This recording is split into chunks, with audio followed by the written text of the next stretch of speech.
नमस्कार। राष्ट्र रक्षा में जुड़े प्लानिंग को लेकर के गति शक्ति इस कार्यक्रम को लॉन्च करने का अवसर मिला और आज विजयादशमी के पावन पर्व पर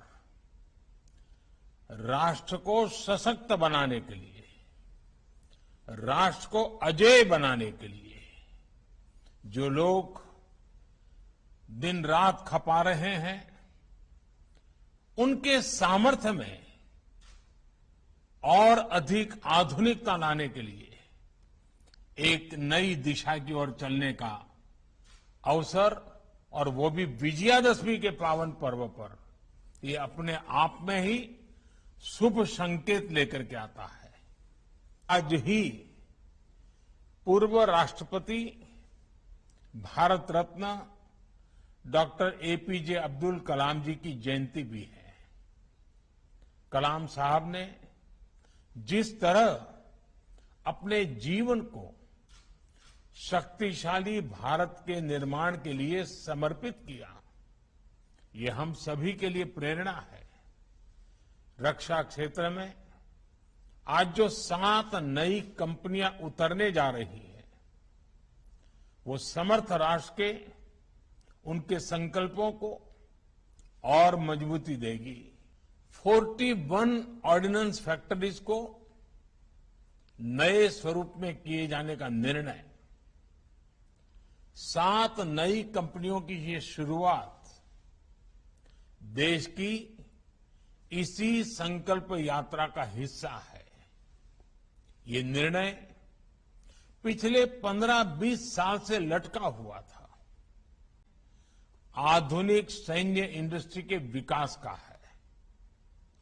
पिछले 7 वर्षों में देश ने मेक इन इंडिया के मंत्र के साथ अपने इस संकल्प को आगे बढ़ाने का काम किया है। आज देश के डिफेंस सेक्टर में जितनी ट्रांसपेरेंसी है, ट्रस्ट है और टेक्नोलॉजी ड्रिवन अप्रोच है, उतनी पहले कभी नहीं थी। आजादी के बाद पहली बार हमारे डिफेंस सेक्टर में इतने बड़े रिफॉर्म्स हो रहे हैं। अटकाने लटकाने वाली नीतियों की जगह सिंगल विंडो सिस्टम की व्यवस्था की गई है। रक्षा मंत्रालय ने ऐसे 100 से ज्यादा सामरिक उपकरणों की लिस्ट जारी की थी, जिन्हें अब बाहर से आयात नहीं किया जाएगा। इन नई कंपनियों के लिए भी देश ने अभी से ही 65,000 करोड़ रुपए के ऑर्डर्स प्लेस किए हैं। ये हमारी डिफेंस इंडस्ट्री में देश के विश्वास को दिखाता है।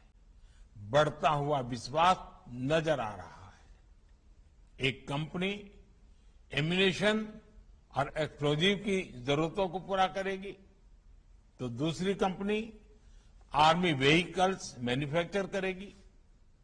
इसी तरह एडवांस वेपन्स और इक्विपमेंट हो, ट्रूप्स कंफर्ट आइटम हो, ऑप्टिकल इलेक्ट्रॉनिक्स हो या पैराशूट, हमारा लक्ष्य है कि भारत की एक एक कंपनी न केवल इन क्षेत्रों में एक्सपर्टाइज हासिल करे, बल्कि एक ग्लोबल ब्रांड भी बने। जो प्रोडक्ट बनाकर दिखाएंगे वो भारत के डिफेंस सेक्टर की क्षमता तो बढ़ाएंगे ही, आजादी के बाद जो एक गैप आ गया था उसे भी दूर करेंगे। साथियों, 21वीं सदी में कोई देश हो या कोई कंपनी, उसकी ग्रोथ और ब्रांड वैल्यू उसके रिसर्च और इनोवेशन से तय होती है। सॉफ्टवेयर से लेकर स्पेस सेक्टर तक भारत की ग्रोथ, भारत की नई पहचान इसका सबसे बड़ा उदाहरण है। इसलिए मेरा सभी 7 कंपनियों से भी विशेष आग्रह है कि रिसर्च और इनोवेशन आपके वर्क कल्चर का हिस्सा होना चाहिए, उसको प्राथमिकता मिलनी चाहिए। आपको केवल दुनिया की बड़ी कंपनियों की बराबरी ही नहीं करनी है, बल्कि फ्यूचर टेक्नोलॉजी में लीड भी लेनी है।